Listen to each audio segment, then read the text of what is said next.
So, could the attempt to get John Lundstram to sign a new contract have stalled? That's what's been reported in the media at this moment in time. Well, obviously, yesterday and this morning, guys, we're going to look at the possible reasons behind that stall. Now, we'll get to that, those reasons behind the possible stall of the John Lundstram contract shortly. Now, look, I think, we can all admit whether we like John Lundstram or we hate John Lundstram. Certainly, I was a person that hated John Lundstram at the start of the season. I hated him, just didn't like the way he played. Thought he was, lacking energy, lacking effort. Played very poorly at the start of the season. I suppose everybody did under that charlatan Michael Beale. But look, John Lundstram, since Philippe Clement has come in, has been downright outstanding. Has been absolutely brilliant.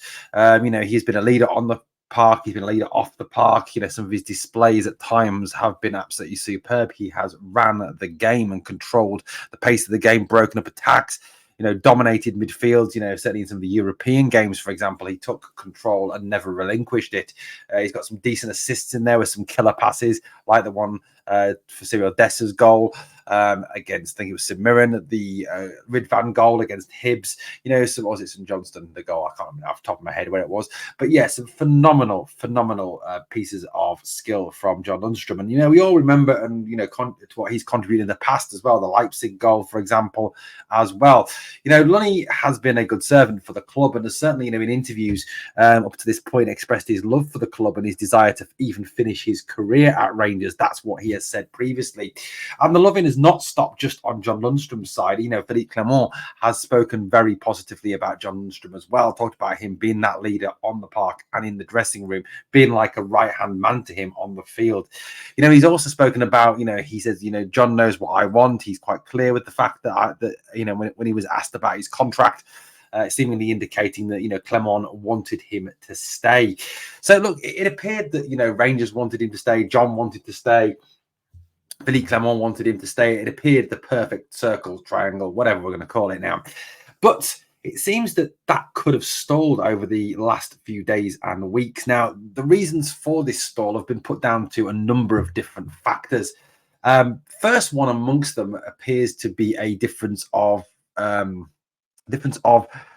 wage demands. Now, currently, Lundstram is on around £20,000 a week, which is half what Connor Goldson gets paid. Reportedly, Connor Goldson's on 40 grand a week, which I think is a fucking joke.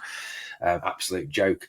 Certainly something he wouldn't have got, I don't think, if Niels Koppen and Philippe Clement had been in charge. Just, I think, testimony to how bad Stuart Robertson and Ross Wilson were at running the club. But, look, let's not talk about Connor Goldson now. Let's talk about John Lundstram. £20,000 a week. Now, reported that he is either asked, now I don't know how true this is. This is the reports that are coming around, that he's refusing to take a wage cut or that he's asking for more money, which Rangers are not prepared to pay. Of course, they are trying to obviously lower the wage bill. He's an aging player. They're not going to get any resale value for him. So as the fact they're not going to get any resale value for him, they're not going to want to pay out high wages to him because they're not going to get any of that money back in the long term. Lundstram is over 30. He's not a player that can be resold later down a year, 2 years down the line for a substantial amount of cash and bringing back, what he was signed for. Obviously, what has been spent on Lundstram and wages and etc., signing on fees, etc., etc. So, that's the first bit. Second report is indicating that it could be that he's holding out for interest from Premier League teams, that he's hoping that, perhaps they're newly promoted teams, whoever they may be.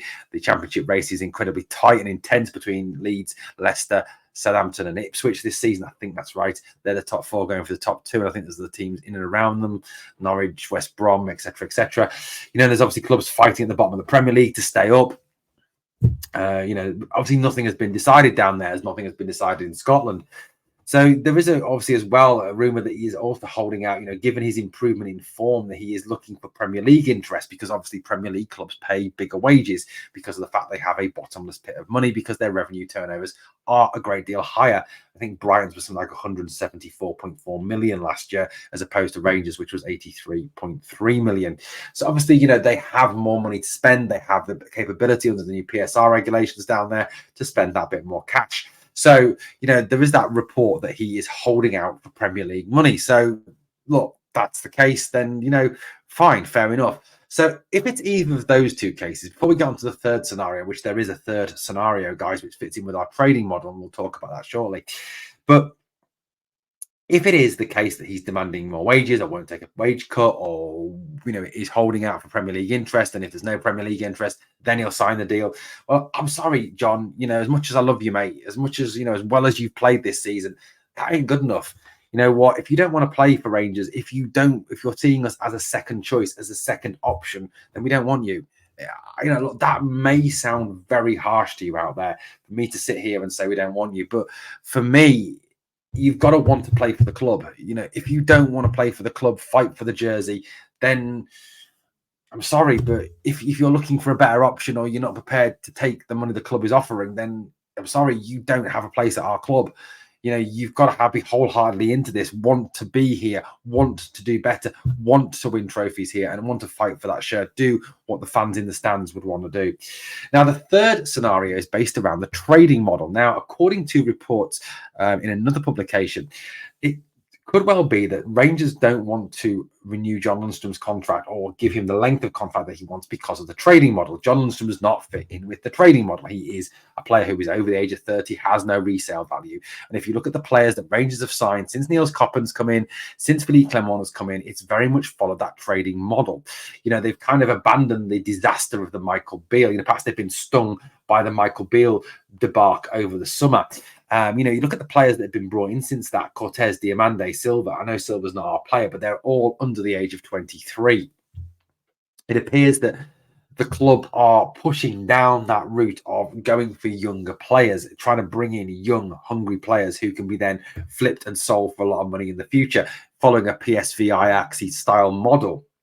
That's all well and good. And it's great that the club are trying, to develop these revenue streams, because realistically, the TV deal in Scotland is shit, and we're not going to get the money that we want.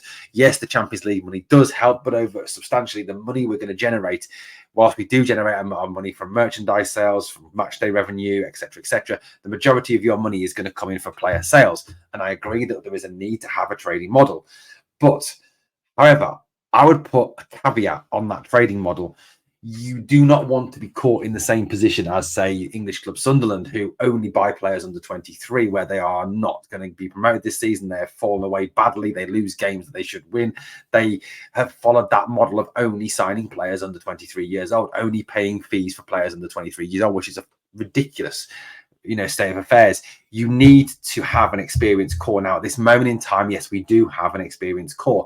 Even if John Lundstram was allowed to leave at the end of the season, you would still have James Tavernier under contract, Connor Goldson under contract, John Suter under contract, Jack Butland under contract, Todd Cantwell under contract. All these players are plus 24 years old. They're 26, 28, 30, 31, 32. So you do have an experienced core. And it is to be hoped that if the trading model is to be applied, that it will then be applied flexibly going forward, and we won't solely sign kids. You don't win anything with kids. Please don't give me the Manchester United example, because all those teams, the class of 92, had the likes of Roy Keane, had the likes of Peter Schmeichel, had some very experienced players amongst them to really drag them on. And you need that experienced leader on the park that, when things are not going your way, when you're up against your biggest rival, can stand there, can put their arm around you, or can get in your face, can really get on your case and really tell you what you need to do. And that, for me, is absolutely critical. Now, whilst I don't ever want this club to be held for ransom, that is just the way it is. At the end of the day, we need to be spending money wisely. I understand that, but we do need to maintain that core. Now, the John Lundstram situation is extremely complicated. Look, we don't know the full story. We are merely working off rumours and reports. It does seem that there is some very similar reports coming from multiple different publications as regards the stall reasons, which is over the money.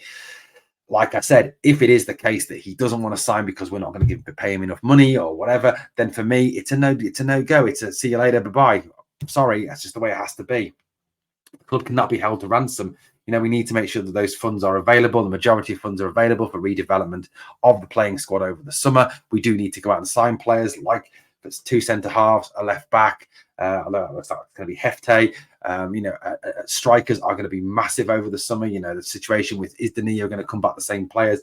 Cyril Dessers needs to be moved on. Kamar Roof will be gone. We do need to bring in strikers. Money as well to be available to pay the money that's going to be next instalment of the Diamande deal, the 3.5 million for Cortez.